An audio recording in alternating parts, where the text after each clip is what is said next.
Assalamualaikum warahmatullahi wabarakatuh. Saya Prisiwadi, petani koi di daerah Turen, Dusun Turen, Sardono Harjo, Ngaglik, Sleman. Memulai budidaya koi ini sebenarnya saya masih tergolong sangat baru karena baru pertengahan tahun 2016 saya mencoba memulai budidaya ini. Awalnya sih dari pelihara koi, hobi koi di kolam rumah. Nah, terus lama-lama saya lihat kok potensi koinya cukup pasarnya cukup terbuka besar, sehingga saya mencoba untuk budidaya.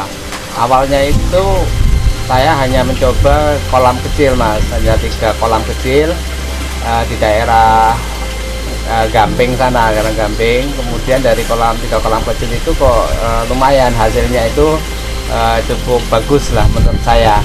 Akhirnya saya putuskan untuk membuat kolam yang lebih besar di daerah Turen ini.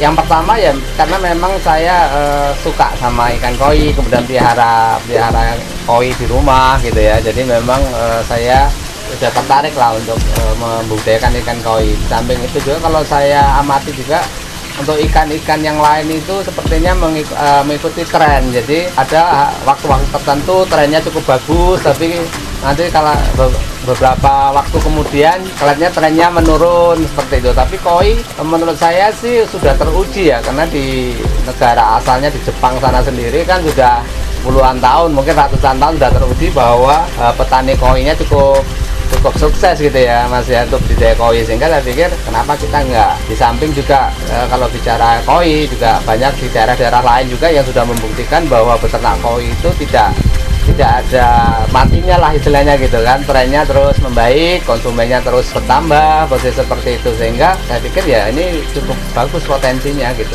Jadi seperti yang saya sampaikan di awal tadi, awalnya emang kecil ya, awalnya kecil gitu. Saya buat hanya sekitar 1.500 meter aja, saya bagi 3 kolam seperti itu. Jadi emang belum sebesar ini. Nah, dari 3 kolam itu kok punya hasil, ada apa namanya, ada keuntungan yang bagus gitu ya, sehingga saya akhirnya untuk menyewa lahan yang lebih besar ya, seperti itu saya buat kolam koi gitu, Mas.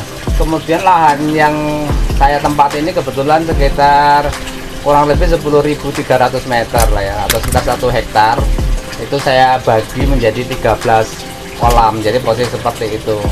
Nah, diharapkan nanti 13 kolam itu nanti bisa memenuhi kelengkapan dari secara bertahap ya, bisa melengkapi beberapa varietas koi lah, seperti itu.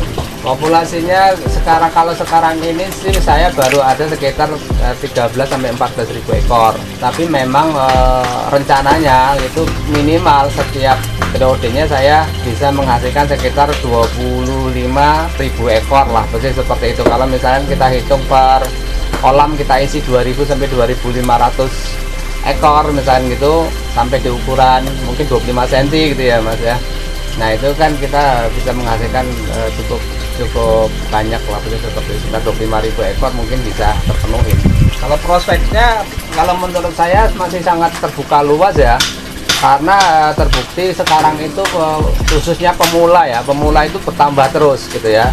Tren orang pelihara hewan kesukaan atau hobi gitu banyak sekali gitu, terutama di ikan koi ini. Jadi potensinya cukup besar dan permintaan pun sampai saat ini menurut saya sih cukup besar ya, Mas Ian, seperti itu. Kesulitannya yang pertama sebenarnya adalah untuk budidaya koi itu pertama memang masalah air. Kalau kita bicara tempat ya, bicara tempat itu air memang harus tersedia dengan baik. Nah, air ini juga kadang-kadang kita harus berani ambil resiko dengan tidak menggunakan air sungai. Jadi kita menggunakan air sumur, seperti itu. Jadi memang juga kita harus dapatkan sumur yang memang air yang cukup ya untuk mengairi atau mengaliri lahan. Seperti saya ini walaupun segini luas, saya tetap menggunakan air sumur yang cukup besar, seperti itu, agar bisa terairin. Kemudian kendala yang kedua biasanya adalah kesiapan indukan, karena memang kalau kita punya lahan yang besar kan kita harus punya indukan yang lebih banyak agar bisa dilakukan pemijahan secara bertahap atau secara kontinu, mungkin seperti itu. Itu kesulitannya. Kesulitan ketiganya ya biasanya masalah pakan pakan yang cukup mahal, itu juga menjadi kendala tersendiri yang merupakan biaya terbesar itu biasanya ya pakan. Nah, itu salah satu kesulitannya, makanya memang harus dimulai dari secara bertahap, mungkin seperti itu. Kalau untuk pemula itu yang pertama senang dulu, itu pasti ya, senang dulu. Kemudian yang kedua dia juga harus ngerti bagaimana mengelola air sebenarnya gitu, baik itu di kolam sawah maupun di kolam permanen, kolam taman rumah. Yang perlu diperhatikan itu adalah bagaimana kita membuat air itu tetap sehat, seperti itu. Nah, masalah nanti kualitas koinya dan sebagainya itu mungkin bisa menyusul sambil berjalan, tapi yang penting adalah bagaimana kita pelihara ikan itu sehat. Nah, itu yang terpenting diperhatikan. Jadi kesehatan ikan itu menjadi salah satu faktor untuk bisa memulai pelihara koi gitu, karena kebanyakan kan kendalanya biasanya mati gitu ya, biasanya mati. Nah, itu karena memang kadang-kadang faktor pembuatan kolam sendiri yang harus diperhatikan, karena melihara koi di kolam tanah dengan di kolam permanen memang sedikit berbeda. Nah, biasanya pemula-pemula ini kan memulai memelihara koi itu di kolam permanen ya Mas ya. Nah, di sana memang yang sangat diperhatikan adalah bagaimana filter air itu sendiri, kemudian oksigennya sendiri, dan kebersihan air kolamnya sendiri itu sangat menentukan tingkat kesehatan ikan itu sendiri. Kalau dukanya itu ya sebenarnya ya mesti ada ya, orang usaha itu nggak mungkin langsung bisa berjalan dengan baik gitu. Kayaknya sih pasti ada kendala-kendala yang memang harus dihadapi dan harus diselesaikan, dari baik itu dari sisi lingkungan maupun dari sisi apa namanya, dari sisi ikan itu sendiri, misalnya seperti itu. Nah, kayak contohnya awal-awal saya dulu budidaya juga pernah misalnya di apa namanya, dijahatin orang lah seperti itu, ikan saya bisa mati semua misalnya seperti itu. Nah, itu kan bagian dari kendala yang memang harus ini. Yang kedua tadinya juga masalah air gitu ya, tadi saya sebutkan tadi itu dukanya, wah kalau udah musim kemarau gitu kan airnya itu kadang-kadang nggak cukup untuk dibagi misalnya, seperti itu juga dukanya. Yang ketiga juga kadang-kadang kita dapatkan benih. Nah, pada awal-awalnya pada waktu kita belum dapat benih sendiri yang baik, kan biasanya kita cari benih dari orang lain yang punya benih. Nah, kadang-kadang kita dapatkan benih yang kurang bagus. Nah, hingga pada waktu masa panen itu hasil yang diterima itu tidak sebanding dengan apa yang diharapkan atau biaya yang dikeluarkan, mungkin gitu yang pernah saya alami lah duka-dukanya. Untuk target pribadi, yang pertama memang saya belum punya ikan yang dengan varietas yang lebih banyak ya, yang komplit gitu. Contoh misalkan ada soa, sanke gitu kan masih kecil-kecil, belum ini. Karena ini kemarin saya baru ada yang jenis budaku, seperti itu kan, masih ada asagi, sushi, baru seperti itu. Jadi target pertamanya bagaimana agar saya punya ikan yang lengkap, kemudian sehingga pembeli kalau kemari itu mendapatkan ikan yang dengan kualitas yang baik, dengan harga yang terjangkau lah istilahnya, seperti itu.